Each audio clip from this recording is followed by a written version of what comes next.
శరణు శరణు గణేశ గజముఖ వదన శరణు గణేశ గౌరీ పుత్ర శరణు గణేశ విఘ్న వినాయక శరణు గణేశ. అన్నయ్య అన్నయ్య తీసుకో. అమ్మా దేవుడి పూజ అయిపోయింది, పొట్ట పూజ చూడమ్మా. నువ్వు గబగబా టిఫిన్ పెట్టావంటే నువ్వు అటు ట్యూషన్ కి, నేను ఇటు పేపర్ వేయడానికి వెళ్ళిపోవచ్చు. ఈ పాటికి వార్తలో అంటే పేపర్ కోసం పార్లమెంట్కి వెళ్లే రాజకీయ నాయకుల దగ్గర నుంచి బాత్రూమ్కి వెళ్లే బట్టల వరకు ఎదురు చూస్తూ ఉంటారు. నువ్వు త్వరగా వెళ్ళి టిఫిన్ రెడీ చేయి.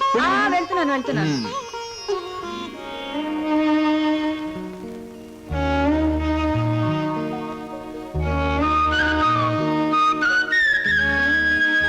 చెల్లాయి, మన కోసం సరోజు ఒంటరిగా ఆగిపోయింది. ప్రాణానికి తెగించి మనల్ని రక్షించింది. ఎక్కడుందో ఏమైందో ఎన్నిసార్లు ప్రయత్నించినా కనీసం జాడు కూడా తెలియలేదు. అసలు ఉందో లేదో. అన్నయ్య తప్పకుండా ఎక్కడో ఉండే ఉంటుంది. ఏదో ఒక రోజు మనకు కనిపించి తీరుతుంది. అర్జెంటే నన్ను వదలవే, కడుపులో గందరగోళంగా ఉంది. ఇదిగో వెళ్ళొచ్చిన తర్వాత నీ ప్రశ్నలన్నిటికీ తీరిక సమాధానం చెప్తాను. అమ్మా నేను మర్చిపోతానండి. నాకు సమాధానం చెప్పిన తర్వాత మీరేమైనా చేసుకోండి. ఎన్టీ రామారావు నటించిన మొదటి చిత్రమేది, రంగుల చిత్రమేది, రాజుగా నటించిన చిత్రమేది, పేదగా నటించిన చిత్రమేది, దొంగగా నటించిన చిత్రమేది, విలన్ గా నటించిన చిత్రమేది, ఏ చిత్రం ఎన్ని రోజులు ఆడింది, అందులో ఫెయిల్యూర్స్ ఎన్ని, సక్సెస్ ఎన్ని చెప్పకండి చూద్దాం. కింద జన్మలో నువ్వు గానుగై ఉంటావే, నేను ఎద్దై ఉంటాను. అప్పుడు నేను ఆడించాను, ఇప్పుడు నువ్వు నన్ను జాడిస్తున్నావు. ఎన్టీ రామారావు నటించిన మొదటి జ్యువెల్ జోల్ సినిమా నిన్ను ఎక్కడ కొడితే బుద్ధి వస్తుందా అని ఆలోచిస్తున్నానే. వస్తున్నా బాబు. ఏమయ్యా, నువ్వు పోస్ట్ మ్యాన్ కదా, పోర్టల్ ఉద్యోగం ఎప్పుడు మొదలెట్టావు? ఏంటంటే ఏమి తెల్లంటే అడుగుతారో. మీ ఆవిడ రాసి పంపించిన పాటలు తిరిగి వచ్చేసాయి. ఆహా, అయితే ఈ నెల కూడా పొయ్యిలోకి పుల్లలు కొనక్కర్లేదన్నమాట. మీ ఆవిడ గారి చేత పాటలు రాయటం అన్నా మానిపించండి, లేకపోతే ఆవిడ గారి కోసం కొత్త వారపత్రిక పెట్టండి. లేకపోతే దేశంలో తెల్లకైతే కరువు వచ్చి పడిపోద్దని. మరి ఎవరండి వచ్చింది? అమ్మో ఏమిటండి ఇవన్నీ నీ రచనలే. వీటి తాకిడికి ప్రపంచం అంతా తట్టుకోలేకపోతుంది. కొన్నాళ్ళకి ఊరంతా ఖాళీ చేసి పోయేటట్టున్నారు. ఊరు అంటే జ్ఞాపకం వచ్చింది. 1952లో సొంత ఊరు అనే సినిమా వచ్చింది కదా. ఎన్ని సెంటర్స్ లో 50 రోజులు ఆడింది. ఆ చిత్రంలో హీరో ఎవరు, హీరోయిన్ ఎవరు, డైరెక్టర్ ఎవరు? కింద జనంలో నువ్వు పిడకై ఉంటావే, నేను పోయే ఉంటాను. అప్పుడు నిన్ను కాల్చాను, ఇప్పుడు నన్ను కాల్చు తింటున్నావు. ఏంటండి? ఇటు కాదు, ఇటు పోతాను. పిన్ని, మళ్ళీ ఏమిటో. ఏమిటి పిన్ని, ఏమిటి గొడవ? లేదురా, ఈ మధ్య ఎవరికి సినిమా పరిజ్ఞానమే ఉండటం లేదు. అదే నాకు చాలా బాధగా ఉంది. ఇదిగో లోపలికి వెళ్ళటానికి వీల్లేదు. ఇక్కడే పడి ఉంటానే. నాగయ్య గారు హీరోగా ఉన్నప్పుడు మా అమ్మ, రామారావు గారు హీరోగా ఉన్నప్పుడు మా అమ్మ ఎన్నో తెలుగు చలనచిత్ర పాఠ్యగ్రంథాలు రాశారు. నేను ఇప్పుడు ఒకటి అలాంటిదే రాద్దాం అనుకుంటున్నాను. ఎవరు పట్టించుకోవటం లేదురా. పిన్ని, నువ్వు ఎవరిని ఏం అడగకూడదు. అడిగితే నీకు తెలిసిన విషయాలు వాళ్ళు ముందే తెలుసుకొని నీకంటే ముందే వాళ్ళు బుక్ రాసేస్తారు. అందుకని నీలోనే ఉంచుకో. నీకు ఒకటి తెలుసా, నీ బుక్ కవర్ పేజ్ బొమ్మ బాపు గారి చేత వేస్తున్నాను. ఫ్రంట్ పేజ్ ఏమిటో తెలుసా? ఏమిటి? రమ్ పమ్. చాలా బాగుందిరా. బ్యాక్ పేజ్ మీద సుత్తి కూడా వేయించు, రాంగ్ ముదిరిపోతుంది. మీరు ఊరుకోండి. నా బాబే, నువ్వు ఒక్కడవేరా నన్ను అర్థం చేసుకున్న వాడివి. ఇంకెప్పుడు ఎవరిని ఏమి అడగను, మిమ్మల్ని తప్ప. ఒరే, అంతా బాగానే మేనేజ్ చేసావురా, కానీ నన్ను మాత్రం బతికించలేకపోయావు. మీ పిన్ని. బాబాయ్, పిన్ని ముందు నువ్వేమన్నాను, పిన్ని వెళ్ళాకన్నావా? నేను ఊరుకోను. ఓహో, నువ్వు దాని పార్టీ కదా. అవును, పిన్నంటే ఎవరనుకున్నావు? మా అమ్మ. ఒరే, ఇది ఏనాటి బంధంరా. 15 సంవత్సరాల క్రితం మీరెవరో మేమెవరో అనుకోకుండా నాకు దొరికారు. ఈ 15 సంవత్సరాల్లో మేము మీకే ఆప్యాతలు కురిపించామో తెలియదు, కానీ మీరు మా కన్నబిడ్డల కంటే ఎక్కువైపోయారా. అది మా అదృష్టం బాబాయ్. నువ్వు లేకపోతే మేమేమైపోదు. చూడమ్మా, రిటైర్డ్ స్టేషన్ మాస్టర్ గా చెప్తున్నాను, పచ్చ జెండాకి పరిగెత్తే రైలుకి బంధుతో ఉండక్కర్లేదురా. పచ్చ జెండా ఊగిందంటే రైలు పరిగెత్తి తీరాలే, దాని డ్యూటీ. రైలు పరిగెత్తే ముందు పచ్చ జెండా ఊగాలే, దాని బాధ్యత. మన బంధుత్వాలు కూడా అంతేరా. అయ్యో, టైం అయింది బాబాయ్. నువ్వు ముందు సరిగ్గా నిలబడు, ఇప్పుడు బయలు. ఓకే, నువ్వు రామ్మా. బాబాయ్ వెళ్ళొస్తాం. త్వరగా వచ్చేయండి. అలాగే బాబాయ్. 1969లో నా కర్మకాయలు నిన్ను పెళ్లి చేసుకున్నాను. ఎక్కడికెళ్తారు? ఇప్పుడు ఆపే ఉంటే చంపేస్తాను. అమ్మా, పేపర్.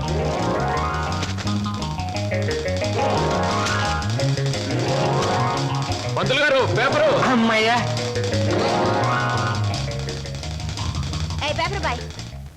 నన్నే? అవును, నిన్నే. నా పేరు పేపర్ బాయ్ కాదండి, వీర వెంకట విజయ శ్రీనివాస్ వరప్రసాద్. పూర్తిగా పిలవలేని కొంతమంది బద్దకస్తులు శ్రీనివాస్ అంటారు. ముచ్చటగా ముద్దుగా పిలవాలనుకున్నవారు సీను అంటారు. సుబ్బమ్మ గారు. నా పేరు సుబ్బమ్మ కాదు, లలిత. ఓహో, మరి మిమ్మల్ని ముద్దుగా విని పిలుస్తారు లల్లి అనా? పిల్లి అని. నీకెందుకు?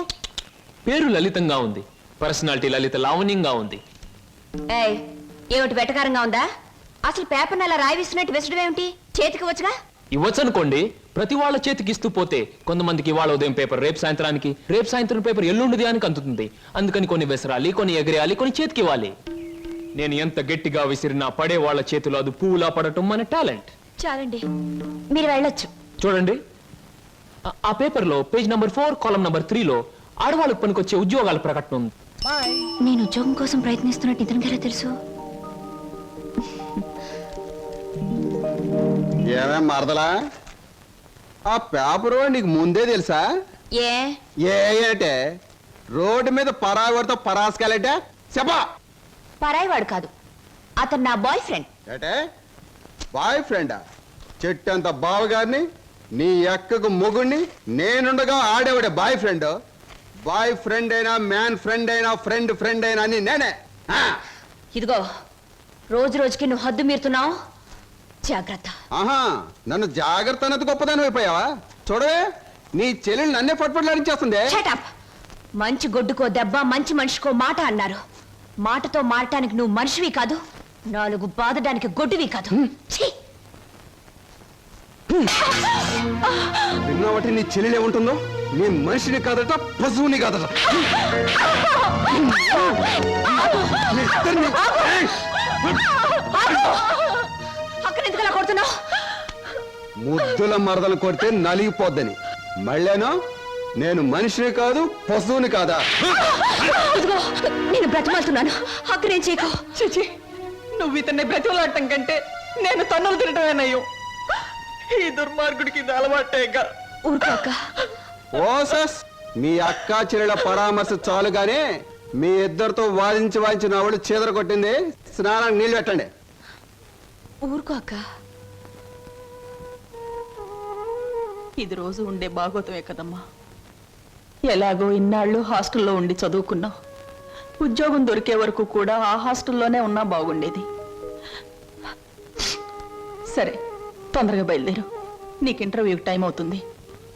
ఈసారైనా ఉద్యోగం వస్తే ఆ 7 కొండల వాడి దగ్గరికి నడిచొస్తానని మొక్కుకున్నాను.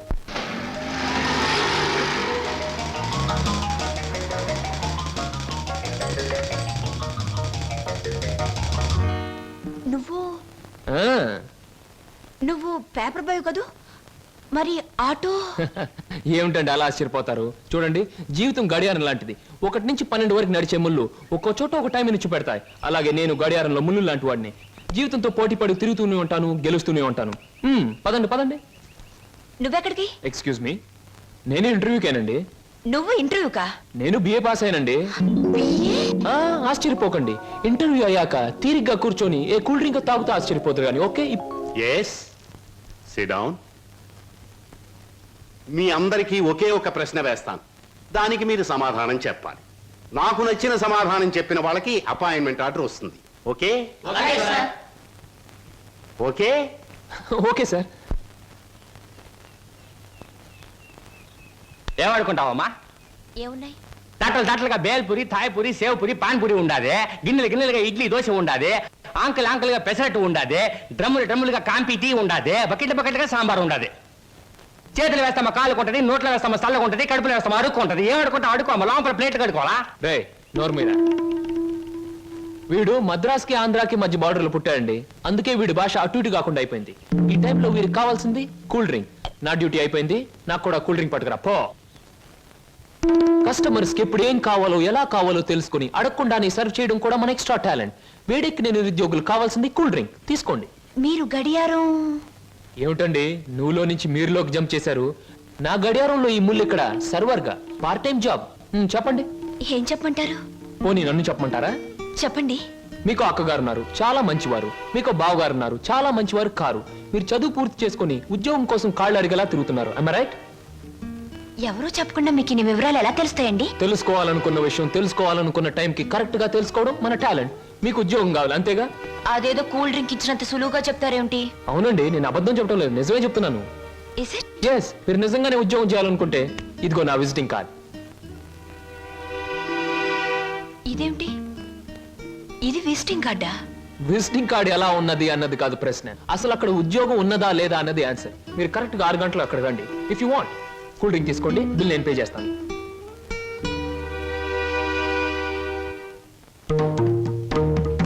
నమస్తే. ముందు నా సేవకులకు నమస్కరించిన తరువాతే దేవుడికి నమస్కరిస్తా. మీ పనులు మీరు చేసుకోండి.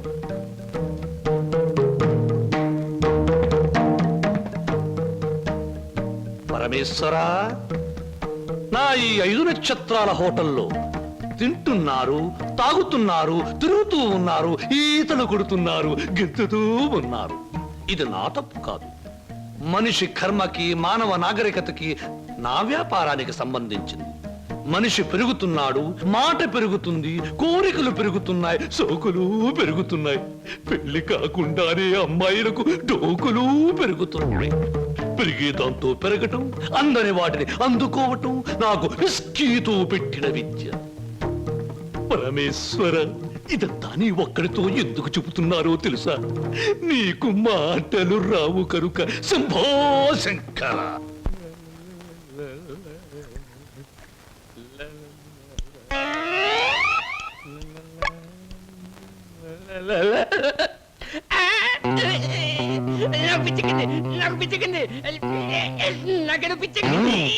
Good morning sir. ఏమిట్రా తల పిక్కుంటున్నావు? పేలుగాని పట్టాయా లేక దేంగని పట్టి? లేదు సార్, గ్లాస్ లో పోసిన విస్కీ మాయమైపోతాను సార్. ఏదైనా మందు పిచ్చి పట్టిన దయ్యం ఎవరికీ కనిపించకుండా రహస్యంగా తాగేస్తున్నామోనని నాకు అనుమానంగా ఉంది సార్. దెయ్యం మందు నువ్వే తాగేస్తున్నావేమో? అయ్యో బాబాయ్, నేను తాగలేదు సార్. మా అమ్మాయి తోటి మా నాన్న మీద. ఆగు ఆగు ఆగు, నా కళ్ళ ముందు పుయ్ చూస్తా.